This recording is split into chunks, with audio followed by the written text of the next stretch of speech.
Welcome everybody to this panel, this paper, entitled A Ribbon That Runs Through, Establishing a Decolonization and Indigenization Process in Higher Education. And I want to welcome the speakers, Natalie Wagner and Mitch Profit, and also welcome Jen Carpenter, who is on the call. So I want to welcome everybody, and I want to invite the speakers now to begin the paper. All right, that is my cue.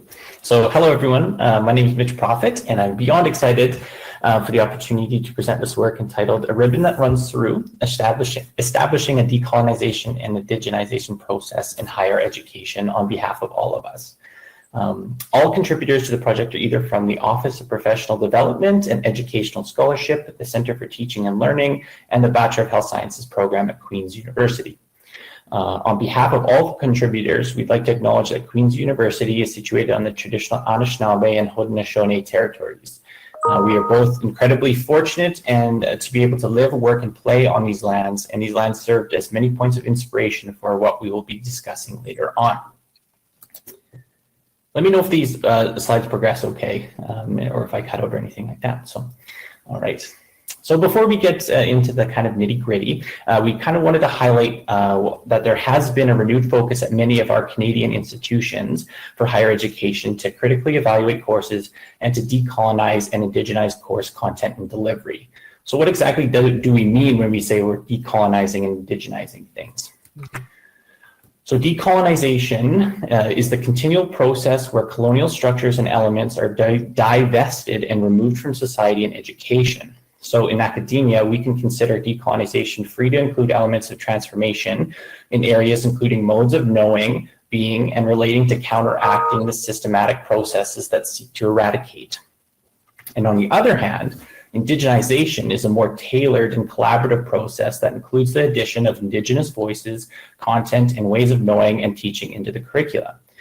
So again, in academia, many scholars and researchers will utilize the term indigenization when describing a post-colonial or decolonial curricular project. So with all that to say, this is our outline for our presentations. We're going to talk a little bit about our background. We're going to calls to decolonize and indigenize, as well as our BHSC program and our Faculty of Health Sciences. Then we're going to dive into our process of decolonizing and indigenizing. We're going to talk a little bit about our early outcomes and the lessons learned through our processes, as well as our next steps. So in Canada, the Truth and Reconciliation TRC Commission was officially established on June 1st, 2008. And the purpose of this was to document the history and lasting impacts of the Canadian Indian residential school system on Indigenous students and their families. The report provided residential school survivors an opportunity to share their experiences during public and private meetings held across the country. The TRC emphasizes that it has a priority of displaying the impacts of the residential schools to the Canadians who have been kept in the dark from these matters. In 2015, the TRC released its final report outlining 94 calls to action. Of these 94 calls, call number 24 and call number 62 are specifically related to how we educate about Indigenous communities and integrate Indigenous knowledge and ways of knowing in our education system. So as you see here, call 24 deals specifically with Aboriginal health issues, including the history and legacy of residential schools, the United Nations Declaration of the Rights of Indigenous Peoples, treaties and Aboriginal rights, and Indigenous teaching and practices into medical and nursing curricula. Whereas call 62 makes calls to make age-appropriate curriculum, integrate Indigenous knowledges into classrooms, among others.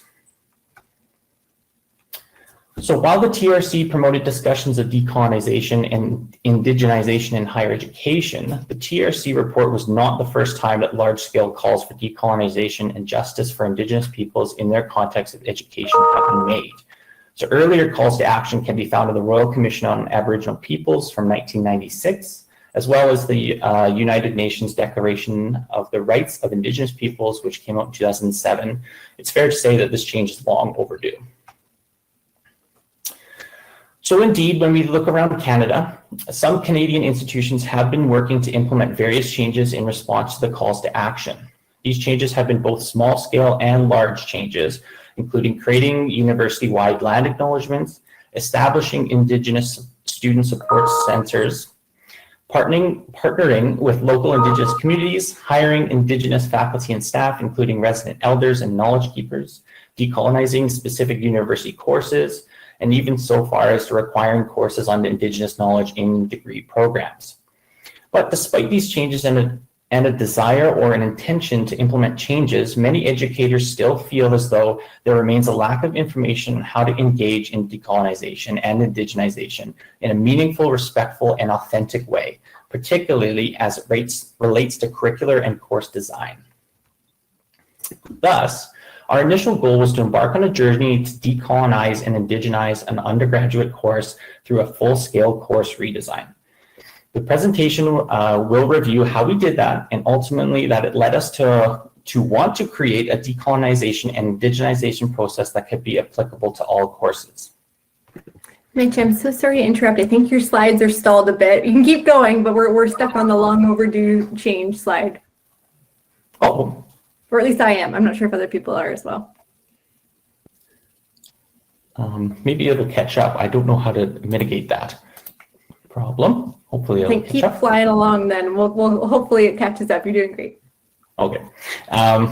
So first, who was involved? A group of collaborators, including professors from the Faculty of Health Sciences, educational developers and instructional designers from our Office of Professional Development and Educational Scholarship, and Indigenous pedagogies and way of knowing experts from the Center of Teaching and Learning came together to work on this project. So when we started to think about what course we were going to decolonize, we had to look at our whole faculty and the courses that we offered. So we decided that this course redesign process was going to occur in the Queen's Bachelor of Health Sciences program, partially due to the investment and support of the program leadership, but also due to the unique nature of the program. In 2015, the Queen's Faculty of Health Sciences created the Bachelor of Health Sciences program, or the BHSC, degree program as the first fully online four-year degree program to be offered in Canada by a top-tier university. This program was initially targeted to mature students and individuals wanting to finish their degree or those wishing to retrain. The goal was to build a program that prepared these individuals for any healthcare-related field and utilized best educational practices to allow for flexibility in how learners completed their education. Due to the success of the program in the first few years, in 2019, a second equivalent on-campus stream of the program was created, where learners who wished to study on the Queen's University campus could do so through blended or hybrid courses, where course material was delivered online and in person, and they were held to discuss and apply the materials. So to help prepare the learners for healthcare careers, the programs were closely aligned with competency frameworks used by medical schools and other health profession programs in Canada, such as the CanMEDS framework. The CanMEDS framework consists of 7 roles and competencies, which you see on the screen. And with this, the program has a clear emphasis on exploring health from both a biomedical and social sciences perspective. So finally, with all that to say, within the BHSC program, one of the first social science courses students take is GLPH271, Global and Population Health. In the second year social science course, students are introduced to global health topics, including population health in Canada and around the world, Indigenous health, histories, and well-being. Given the focus of showcasing the various local and global health perspectives and their outcomes on population health, this course made sense to be the first one of our group to decolonize and indigenize. In fact, even the existing course had elements of focusing on Indigenous health, such as broad topics including holistic perspectives on health and disease, and more focused topics such as community-specific medicine bills. So during a typical course redesign process, we take the content from the interactive online modules and reverse storyboard, which means we sketch out all the content and interactions. Quite literally, we're going back to the virtual drawing board so we can critically examine what is in the course and what should be removed, what is missing, and what needs to be updated. During this process, our team took a critical lens with respect to decolonization and indigenization, meeting regularly to discuss, adapt, and restart.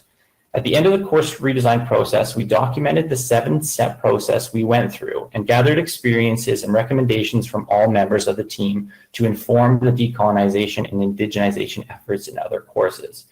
So it's quite important to know that the process truly informed the steps, and the steps did not inform the process. So we'll get into our 7-step process now. So the first step that we identified was to identify. So at this stage, you should recognize the need for decolonizing the course material. You might be thinking of when was the course last updated, who was consulted when the course was made, and what has changed since then.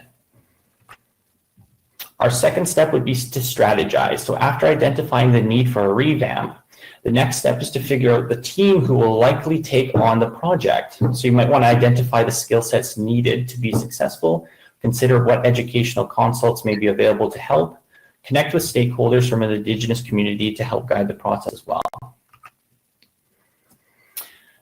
Our third step would be to prioritize. So the proposed team should begin to iron out the main goals of the project. So at this stage, you might be considering what material, content, concepts are the highest priority. Will every concept be touched on or just one subset of the course? What lens is being looked through, and how will the course assessments be updated as well? Step 4 is one of the larger sections or steps of this process, and this is the brainstorm and the research stage. So through your consultation with educational consultants and Indigenous leaders, the team should brainstorm how to decolonize and indigenize the high priority content. It's important to note that the research should include Indigenous authors, scholars, and resources. Our step 5 would be to consult, and this is perhaps the largest step that there is in the whole process. So as the content is being worked on, you should consult with the team and Indigenous leaders and scholars before, during, and after the project is completed. Consulting for general instructional design principles, as well as the tone, message, and theme of the content will be critical during this process. Step 6 would be to finalize. So in this stage, the team should be comfortable with the levels of content for the target audience, the changes made, and the tone of each module. Reviews should be completed for consistency across all learning materials. And then the step 7 would be to evaluate. So the team should set up a way to evaluate and assess if the content was perceived as decolonized and indigenized by the students. The team should also assess if the content has the desired impact on learners. So with all that to say, what did our product end up looking like? So the first iteration of our updated GLPH, or Global Population Health course, ran in the winter term of 2021, from January to April. Although we can't walk through the entire course, we wanted to show a few highlights here. So this is on the screen, just kind of how our course ended up looking. Our final version of the course was made in collaboration with a lot of graphic designers and a lot of sweat equity. So there's one example as well. There's another example of how the course ended up looking, and some text there. You might need to describe it. Oh, it's coming up. Never mind. I was going to describe it for us, Mitch. The slides are just a little bit laggy. Okay. I'll describe the last one we're on here. So here's an example of a video slide that we included in one of our modules talking about a two-spirit community. So this single example would be an idea that we brought in to help decolonize the material from just strictly talking about maybe heteronormative perspective when talking about population health or global population health. So we brought in, within consultation with our Indigenous leaders, that we might want to talk about a two-spirit community, include a video and some imagery around that idea. So that was just one of many examples that we used to help decolonize and indigenize our material. And then I will pass it over to Natalie to help talk about some statistics and some findings. Okay.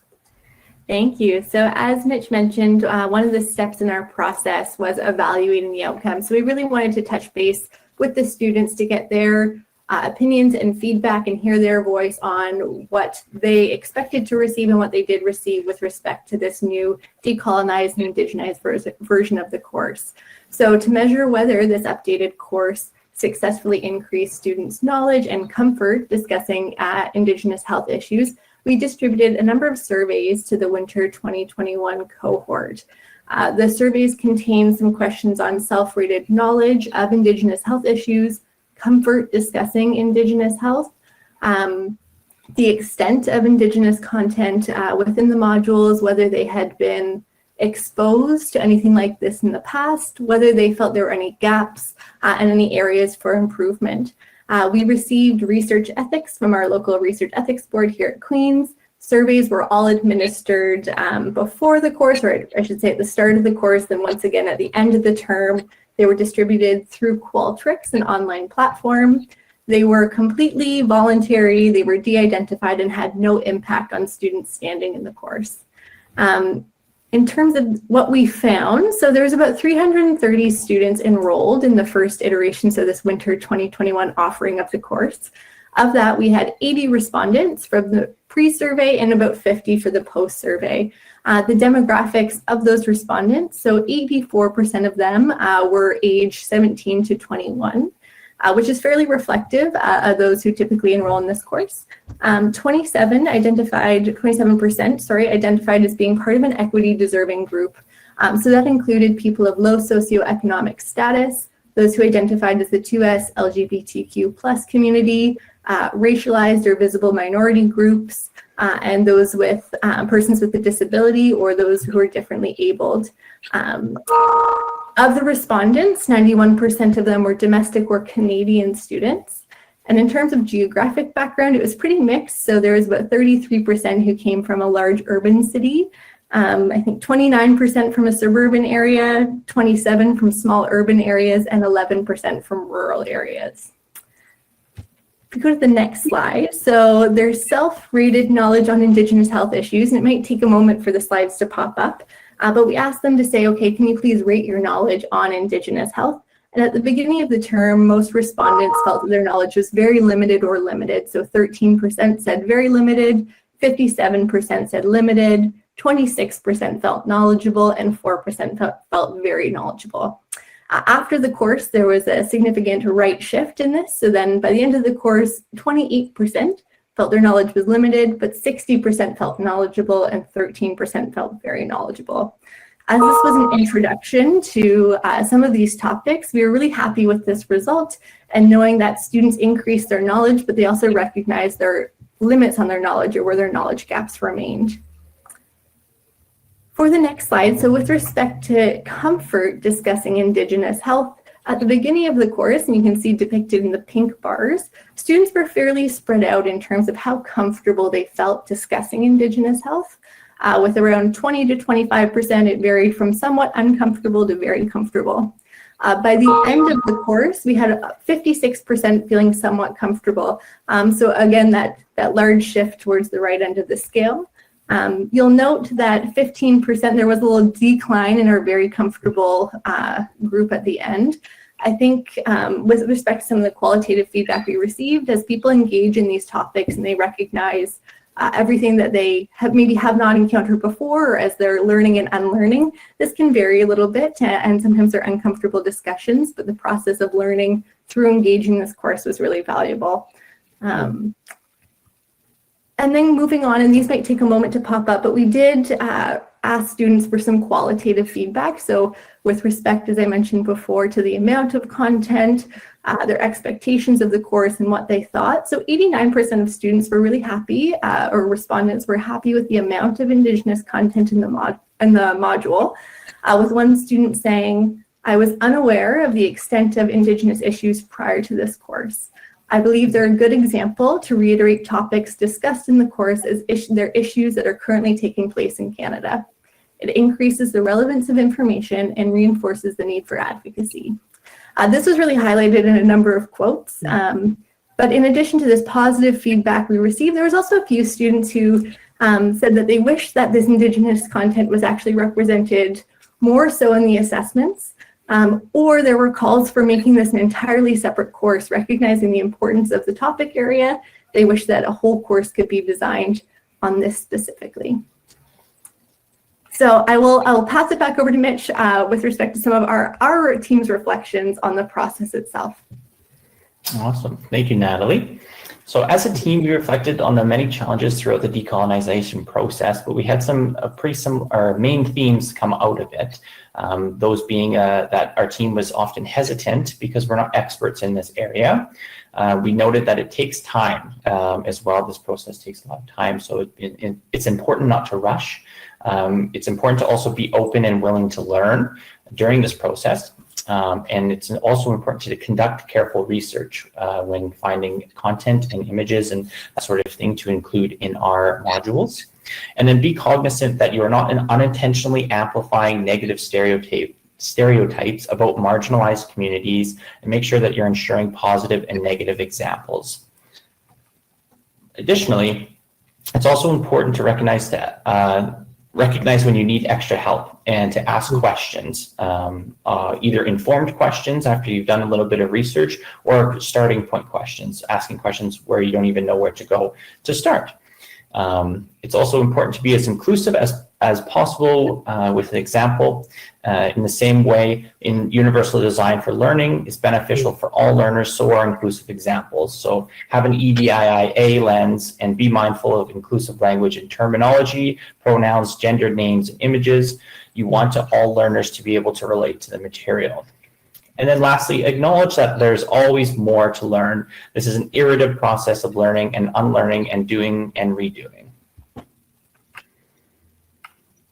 So with all that to say, and all we presented today, our next steps kind of fall into three categories. So using the preliminary success of our processes in a second-year GLPH course, we will continue collecting student feedback and refining our course, specifically having a look at the assessments. Our team is now working to decolonize and indigenize a fourth-year GLPH course, and across all courses, we've implemented an EDIIA review of new courses being developed and those being updated. So to conclude, the collaboration with Indigenous scholars on this project ensured we decolonized and indigenized the course respectfully and authentically, staying true to the TRC's call to action and promoting meaningful integration with course learning outcomes. Early results indicate that this decolonization process was effective, and learners who worked through decolonized and indigenized material left the course with a greater understanding and awareness of Indigenous health issues and resilience. Based on this success, we position our approach as a useful model for educators and others interested in course redesign to move towards more inclusive criteria. Sharing our journey, what we learned, we hope that other educators are empowered to start making changes, be open, and share what they've done so we can all move forward in this area. We'd like to thank you for the opportunity once again to present this work, and we would be happy to take any questions. Thank you very much, Mitch and Natalie. That was fascinating. Can I just invite anyone to raise their hand who might have a question?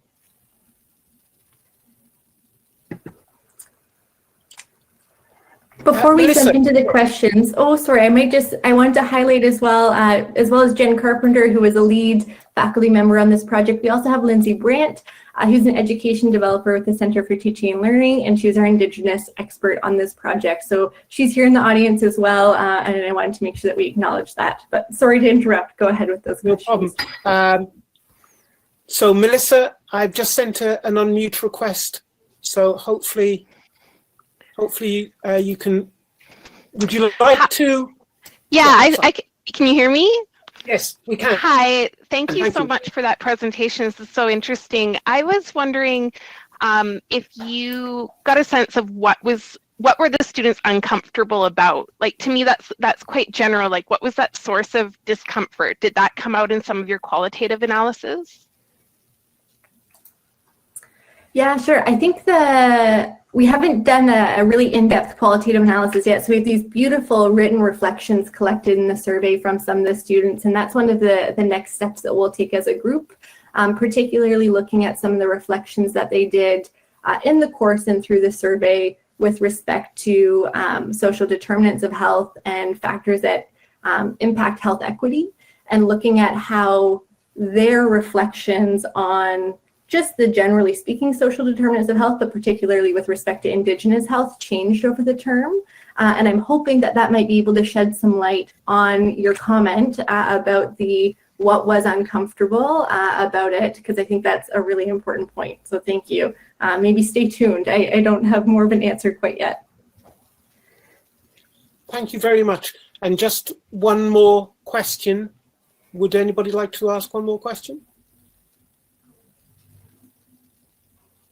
I just want to make one observation. I really enjoyed your presentation. What really struck out to me was how you scaffolded the work.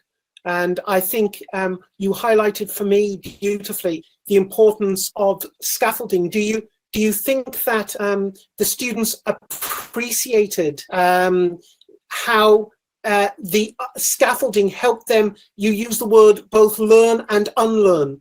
So did you think that they understood how the scaffolding was helping them to unlearn in order to relearn?